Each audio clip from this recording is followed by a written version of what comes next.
Ladies and divas, this is SuperZombGBBQ, and today we begin the road to WrestleMania. Not only have we had an awesome Royal Rumble, and I personally really liked it. I was supposed to have reactions going up, but I'll explain that in a moment. Just gonna say I really liked the Royal Rumble, thought it was great. There was a couple of small bits on the Finn Balor Brock Lesnar match, was a bit like, yeah. But I liked both the winners of the Royal Rumble matches. And as a result, because of another announcement that's come in, we now know what WrestleMania is looking like. And in the SuperCard side of things, we now know the route on the road to WrestleMania, because the Hall of Fame cards have finally been announced. Now, I thought this was going to tie in with some kind of Hall of Fame announcement, but it doesn't seem like we've had one yet. So I was expecting that was the reason for the delay. But they're brought in the Hall of Fame cards this week, and we're going to have a look at them. And for the first time, you're going to see how the pros look just by being in this video. How good am I to you? I'm brilliant. You know, I'm just going to stop stroking my own ego now. What I'm going to ask you guys to do is take 2 seconds out of your day. 2 seconds. Smash the like button for the orphanage, for the children all around the world. Just 1, 2, and You've just made a life so much better. Then if you want to see more of this kind of thing, subscribe to the channel, turn your notifications on.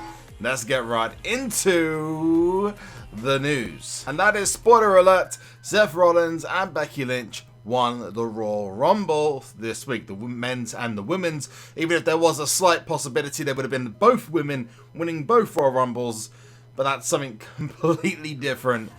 And yeah, really excited about it. Shane Brock Lesnar beat Finn Balor. Daniel Bryan is definitely going to go on to WrestleMania now, even though I have no idea what the hell Eric Rowan's doing with him. But I had my live stream, so I want to thank anyone who turned up for that or caught a glimpse of it. We had a lot of people there, very exciting. I filmed all of it and then I uploaded it to YouTube and I got struck down for copyright. Bang. That was really hard. That actually hurt a little bit. Straight away, bang, gone for copyright, which meant, unfortunately, I couldn't release it yesterday, and I'm actually now, given it's now all clear, which actually won a copyright battle against the WWE, which was crazy. I'm now wondering whether I should do it at all. So if you want to see it, I'll put it up. Just let me know in the comments. But I also want to know what your favourite part of the Royal Rumble was, as we move on from the Royal Rumble to WrestleMania. Yes, we now know that Seth Rollins is going to have a match against Brock Lesnar for the Universal Championship, meaning that Daniel Bryan's opponent still is TBD. And also, Becky Lynch is going to go up against Ronda Rousey. We don't know any of the other matches just yet, but I'll put it to you this way. I don't think Daniel Bryan and Asuka are going to have any problems getting new challengers. Talking about Daniel Bryan, let's go get the Daniel Bryan from this event, whilst we talk about the WWE SuperCard road to WrestleMania, because now we have the Hall of Fame cards, which we're going to go through in just a second. But this means that we are probably now maximum of 6 to 7 weeks away from a brand new tier. At most, I would say. I would go out there and say mid to late March, we're going to get ourselves a WrestleMania tier. We've now got all the cards.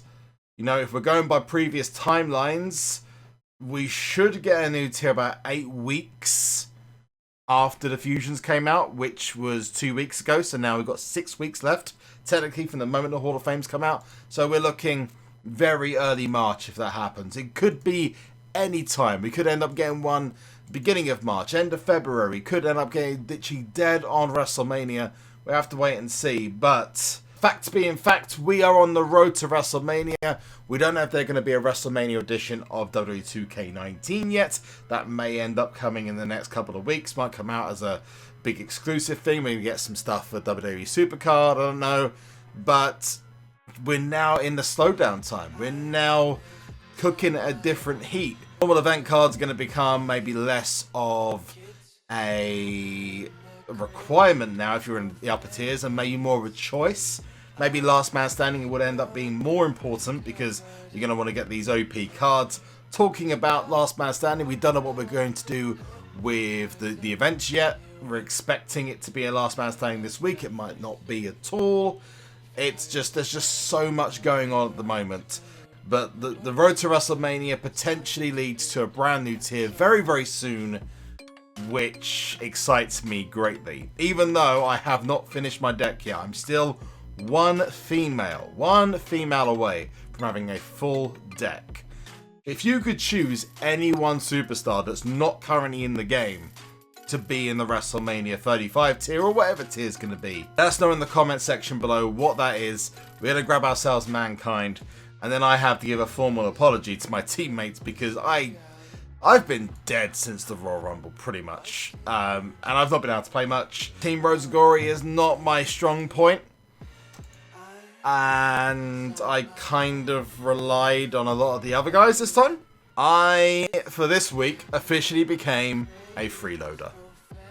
I didn't want to be, but I've just been so tired. I've been sleeping all the time because of staying up for the Royal Rumble. But hey, listen, I want to say a huge thanks to every other person.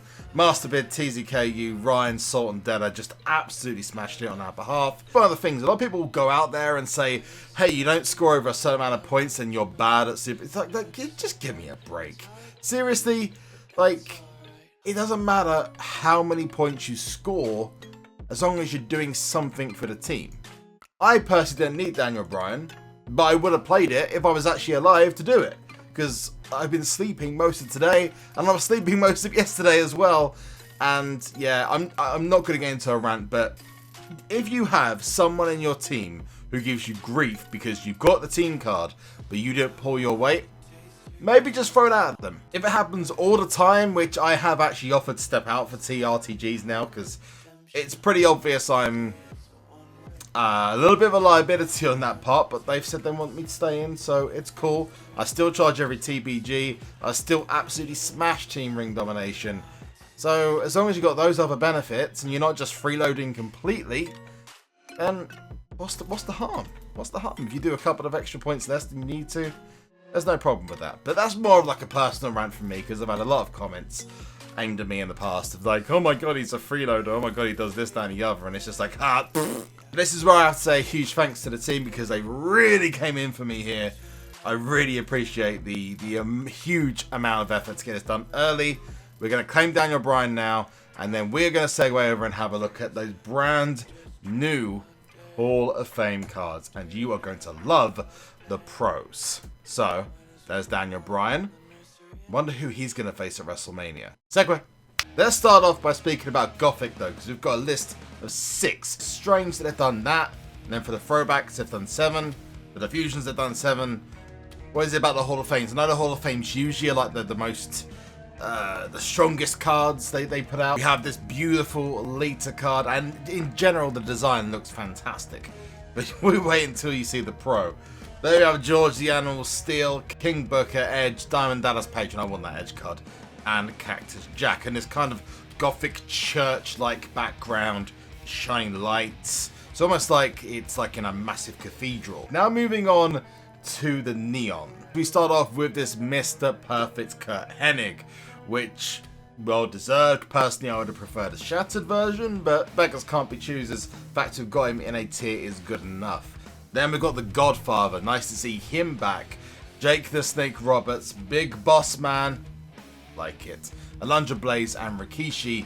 Even though I think that the variety seems to have shrunk a little bit. Shattered's better, but I feel that we're seeing a lot of the same names. Maybe a couple of new names would be pretty cool. Yeah?